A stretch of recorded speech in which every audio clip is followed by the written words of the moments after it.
Earl Hutchins had been farming with Massey Ferguson equipment since 1984. He was 67 years old, and in 40 years of farming, he had never owned a John Deere tractor. Not one. This was not an accident.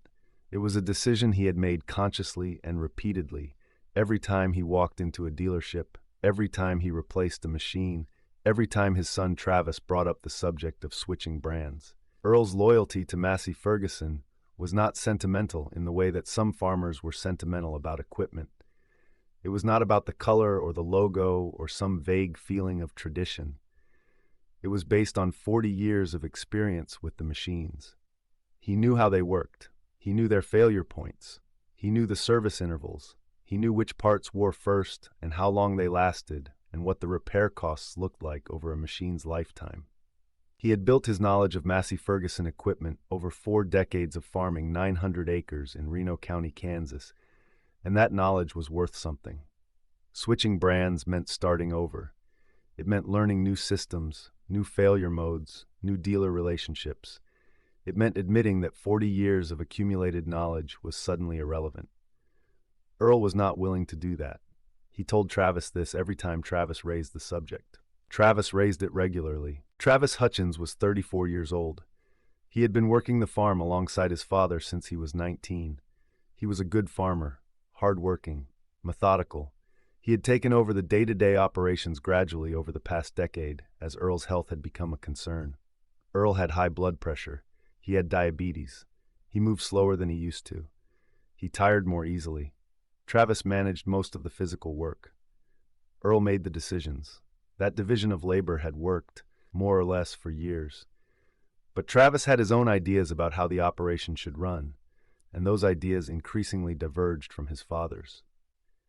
The Massey Ferguson fleet was the most obvious point of contention.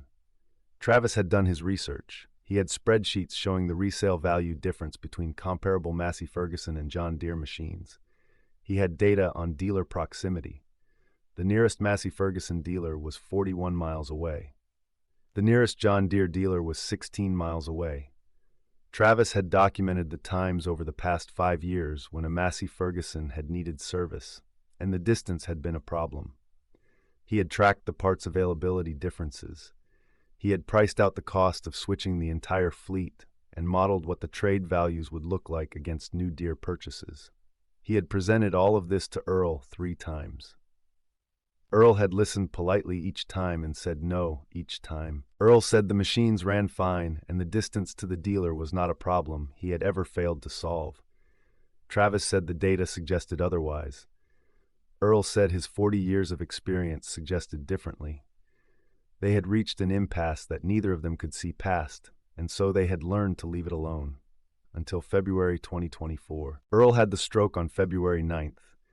He was in the machine shed doing a preseason maintenance check on the MF8S when Travis found him slumped against the workbench, left side of his face drooping, unable to speak clearly. Travis called 911. The ambulance took Earl to the hospital in Hutchinson. The neurologist said it was a moderate ischemic stroke. The left hemisphere. Speech and mobility affected. Earl was conscious and aware but significantly impaired. He could not speak in full sentences. He could not walk without assistance. The doctors said recovery was possible but would take months of rehabilitation. Earl was transferred to a rehabilitation facility in Wichita after 2 weeks in the hospital. He would be there for at least 6 weeks, possibly longer. The farm was left in Travis's hands. Travis spent the first week dealing with the immediate logistics. He paid the operating bills. He checked the equipment. He organized the spring planting schedule.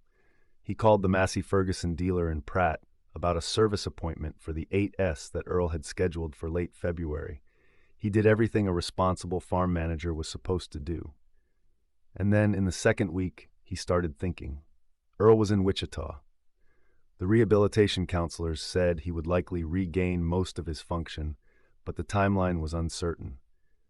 Spring planting was 8 weeks away. The farm was Travis's to manage, and the John Deere dealer was 16 miles down the road.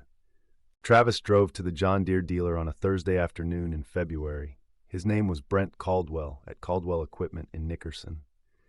Travis had been in the store before, browsing, looking, doing research. Brent knew Travis. He knew the Hutchins farm had a fleet of Massey Ferguson equipment. He had spoken with Travis about switching before. When Travis walked in that Thursday, Brent could tell by the look on his face that something had changed. Travis sat down in Brent's office and laid out the situation. His father was in rehabilitation. Travis was managing the farm. Spring was coming. He wanted to switch the entire fleet to John Deere. All of it.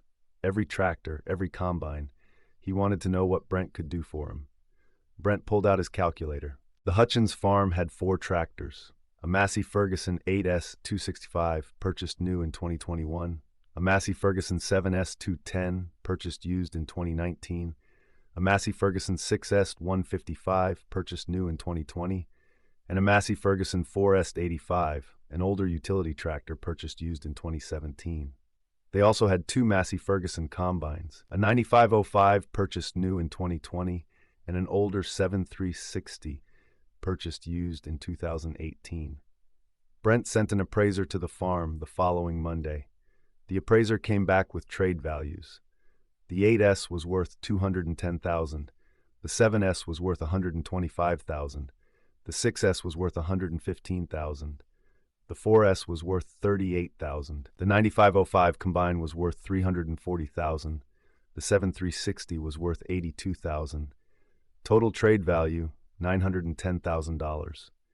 Brent proposed equivalent John Deere replacements, a 8R310 for the big tractor, a 7R210 for the mid, a 6R155 for the smaller row crop, a 5100M for the utility, a S790 combine for the main machine, and a S680 for the secondary. The total purchase price for the new Deere fleet was $1,340,000.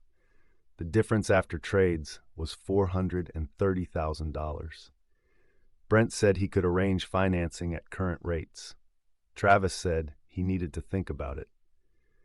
He drove home and sat at the kitchen table with the numbers in front of him. $430,000 financed at 8.4% over 7 years was about $83,000 per year in debt service. Travis ran the farm's income projections. 900 acres in Kansas. Corn and wheat primarily. Average net before debt service was around $95,000 in a good year. The new debt would consume $83,000 of that. Travis would have $12,000 of margin. It was tight. Very tight. One bad year, and the margin disappeared. But Travis had been waiting for this moment for years, and his father was in rehabilitation, and spring was coming, and the John Deere dealer was 16 miles down the road. Travis called 3 people before he made the decision. He called his mother, who had been divorced from Earl for 20 years and lived in Wichita. She said it wasn't her decision. He called his younger sister, who lived in Denver and had no involvement in the farm. She said, "Do what you think is right." He called his own wife, who said she trusted his judgment but was worried about the debt load. Travis thanked them all and made the decision. He called Brent on a Wednesday morning and said he was ready to move forward. Brent said he would have the paperwork ready by Friday. Travis drove to Nickerson on Friday. He signed the trade agreements. He signed the purchase contracts. He signed the financing documents. The trades were completed the following week. 2 John Deere representatives drove out to the Hutchins farm with a flatbed and a pickup truck and spent an entire day loading the Massey Ferguson equipment and hauling it to the dealer. By the end of that day, every piece of red equipment was gone. The machine shed was empty. 3 days later, a convoy of green John Deere machines arrived. The 8R310, the 7R210, the 6R155, the 5100M, the S790 combine, the S680. They were lined up in the shed in a row, gleaming, new, enormous green. Travis stood in the doorway and looked at them. He felt a satisfaction he had been building toward for 10 years. The farm looked like a modern operation now. The equipment matched. The dealer was 16 miles away. The resale values would hold better. Everything Travis had argued for years was finally in place. He took a photo of the lined-up tractors and sent it to his wife. She replied with a thumbs up. Travis did not send the photo to his father. Earl came home from the rehabilitation facility in Wichita on April 3, 2024. His speech had improved significantly. He walked with a cane but could manage most surfaces independently. He was cognitively intact. The stroke had affected his physical function, but not his mental clarity. Travis drove to Wichita to pick him up. They drove back to the farm mostly in silence. Earl was tired from the journey. When they pulled into the driveway, Earl looked out the window at the farm. He looked at the house. He looked at the yard. He looked at the machine shed, whose door was partially open, and he saw green. He turned to Travis. Travis kept his eyes on the road ahead. Earl said, "What is that?"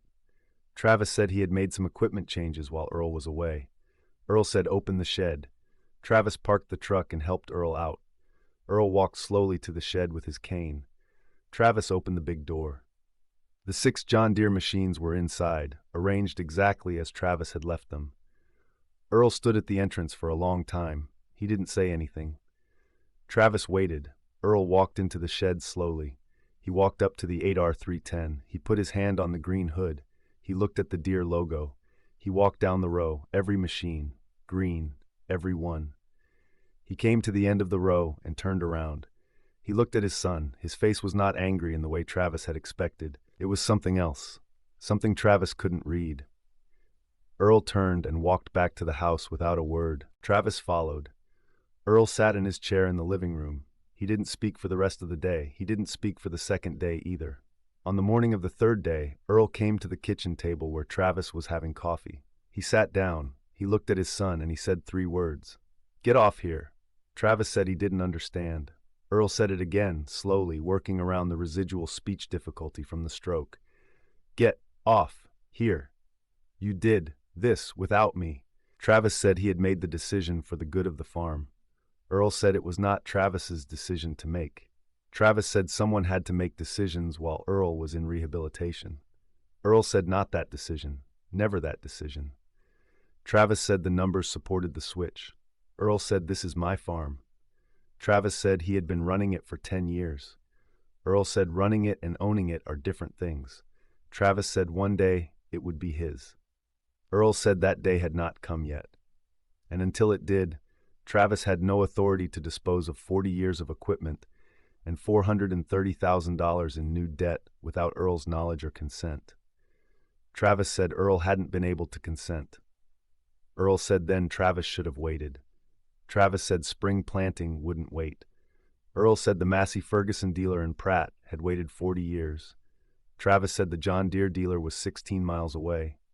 Earl said he didn't care if it was next door. Travis said he couldn't take the equipment back. Earl said he knew that. Earl said that was why Travis needed to leave. Travis left the farmhouse that afternoon. He went to his own house on the property, a smaller house Earl had built for him and his wife when they joined the operation full-time.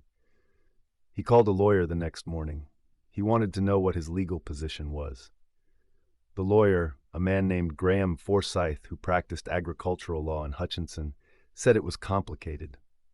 Travis had signed the trade agreements and the purchase contracts in his own name as farm manager. He was not Earl's legal representative. Earl had not given Travis power of attorney. Earl had not been declared mentally incapacitated. He had been temporarily hospitalized and rehabilitated. Travis had acted without legal authority to dispose of farm assets or incur debt in the farm's name. Graham said the question was whether Earl wanted to pursue legal remedies or whether this was primarily a family dispute. Travis said it was clearly both. Graham said he should prepare for it to become a legal matter if Earl chose to make it one. Earl chose to make it one. Earl called his own lawyer, a man named Kenneth Marsh, who had handled the Hutchins farm legal matters for 20 years. Kenneth reviewed the contracts Travis had signed. He said the trades were legally questionable, but had been executed and completed. The Massey Ferguson equipment was already at the John Deere dealer. Some of it had already been resold. Reversing the trades would be complex and expensive. The purchase contracts for the John Deere equipment were in Travis's name as farm manager. Kenneth said the contracts might be challenged on the basis that Travis had no authority to execute them. But the challenge would take time and money, and there was no guarantee of success because Travis had represented himself as farm manager and the dealer had acted in good faith. The more pressing issue, Kenneth said, was the financing. $430,000 in debt had been incurred against the farm's assets. If Earl challenged the contracts and won, the debt would have to be unwound. But if Earl challenged and lost, he was still responsible for the debt because the assets securing it were his. Either way, the debt existed, and the debt was the real problem. Earl spent April and May of 2024 in a legal dispute with his own son. Kenneth filed a motion challenging the validity of the contracts on the basis that Travis had exceeded his authority as farm manager. The John Deere dealer, Caldwell Equipment, was subpoenaed to provide the contract documentation and records of the transactions. Brent Caldwell cooperated fully. He said Travis had represented himself as having authority to make the trades. He said the dealer had no reason to doubt that. He said if there was a dispute about authority, that was a matter between the Hutchins family and their lawyers, not the dealer's problem. The Massey Ferguson dealer in Pratt was also contacted. They confirmed that Earl had an active service relationship with them and that no one from the Hutchins farm had contacted them about terminating the relationship before the trades were executed. Earl had been a customer for 31 years. He had bought 7 tractors and 2 combines from that dealership over 3 decades. The relationship had ended without a phone call. In June, Kenneth and Graham reached a negotiated resolution outside of court. The terms were not made public, but people in Reno County who knew the family said the settlement involved Travis taking on personal liability for a significant portion of the new John Deere debt, removing it from the farm's balance sheet. Travis also agreed to give up his role as farm manager and remove himself from operational control of the Hutchins farm. In exchange, Earl agreed not to pursue further legal action for unauthorized disposition of farm assets. The John Deere equipment stayed. There was no practical way to reverse the trades at that point. The Massey Ferguson equipment was gone. Some of it had already been resold to farms in Texas and Nebraska. Earl was left with a shed full of John Deere machines he had never wanted, a debt that had been partially shifted to his son, and a farm operation he now had to run alone at 67 with a cane and a residual speech impairment. Travis and his wife moved off the property in July.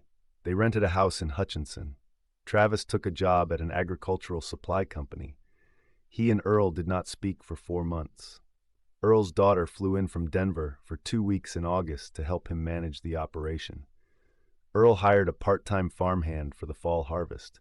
He operated the John Deere 8R310 himself during the main harvest push. He had never operated a John Deere in his life. The controls were different from what he knew. The interface was different. The transmission behavior was different. Earl sat in the cab of the 8R for the first time on a September morning and looked at the dashboard and thought about 40 years of Massey Ferguson cabs. He knew those machines the way he knew his own hands. This machine was a stranger. He spent 2 hours in the yard learning the controls before he drove it into a field. The John Deere dealer sent a technician out to show him the GPS system and the telematics. The technician was 23 years old and spoke about the technology with enthusiasm that Earl found irritating. Earl thanked him. The technician left. Earl drove the 8R into the field and started harvesting. The machine worked. Of course it worked. It was a good tractor. Earl knew that. He had never said John Deere made bad equipment. He had said he didn't want it. There was a difference. The machine performed well. The harvest went smoothly. Earl finished the fall work without incident. But every day, climbing into the green cab, he thought about the red ones that were gone. He thought about the 8S he had bought new in 2021 and put less than 2,000 hours on. He thought about the 9505 combine that had never given him a moment's trouble. He thought about 31 years of service records at the Pratt dealer, a relationship that had ended while he was learning to walk again in a rehabilitation facility in Wichita. He thought about all of it and said nothing because there was nothing useful left to say. In November, Travis called. He said he wanted to talk. Earl said come over. Travis came to the farmhouse on a Saturday afternoon. They sat at the kitchen table where they had sat hundreds of times over 30 years. Travis said he was sorry. He said he had been wrong to make those decisions without Earl's knowledge or consent. He said he had told himself it was for the good of the farm, but he knew now that it was also about winning an argument he had been losing for 10 years. Earl was quiet for a while. Then he said he knew that. He said he had known it when he came home and saw the shed full of green tractors. He said the machines themselves weren't the point.